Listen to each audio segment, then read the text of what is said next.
1 Samuel chapitre 16. L'Éternel dit à Samuel, quand cesseras-tu de pleurer sur Saül? Je l'ai rejeté, afin qu'il ne règne plus sur Israël. Remplis ta corne d'huile, et va, je t'enverrai chez Isaïe, Bethléemite, car j'ai vu parmi ses fils celui que je désire pour roi. Samuel dit, comment irai-je? Saül l'apprendra, et il me tuera. Et l'Éternel dit, tu emmèneras avec toi une génisse, et tu diras, je viens pour offrir un sacrifice à l'Éternel. Tu inviteras Isaïe au sacrifice, je te ferai connaître ce que tu dois faire, et tu oindras pour moi celui que je te dirai. Samuel fit ce que l'Éternel avait dit, et il alla à Bethléem. Les anciens de la ville accoururent effrayés au-devant de lui et dirent, ton arrivée annonce-t-elle quelque chose d'heureux? Il répondit, oui, je viens pour offrir un sacrifice à l'Éternel. Sanctifiez-vous, et venez avec moi au sacrifice. Il fit aussi sanctifier Isaïe et ses fils, et il les invita au sacrifice.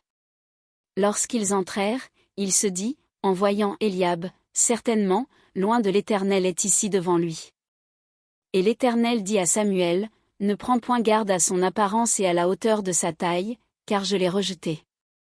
L'Éternel ne considère pas ce que l'homme considère, l'homme regarde à ce qui frappe les yeux, mais l'Éternel regarde au cœur.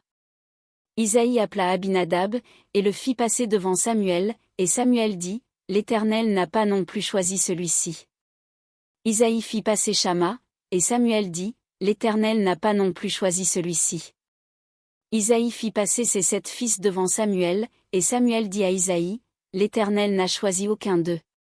Puis Samuel dit à Isaïe, sont ceux-là tous tes fils?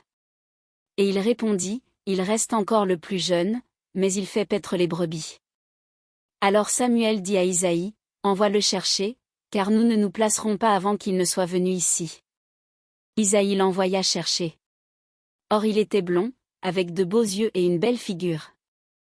L'Éternel dit à Samuel, lève-toi, oins-le, car c'est lui. Samuel prit la corne d'huile, et l'oignit au milieu de ses frères. L'Esprit de l'Éternel saisit David, à partir de ce jour et dans la suite. Samuel se leva, et s'en alla à Rama. L'Esprit de l'Éternel se retira de Saül, qui fut agité par un mauvais esprit venant de l'Éternel. Les serviteurs de Saül lui dirent, voici, un mauvais esprit de Dieu t'agite. Que notre Seigneur parle. Tes serviteurs sont devant toi.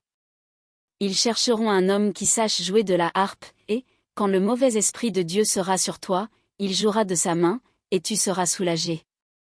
Saül répondit à ses serviteurs, trouvez-moi donc un homme qui joue bien, et amenez-le-moi.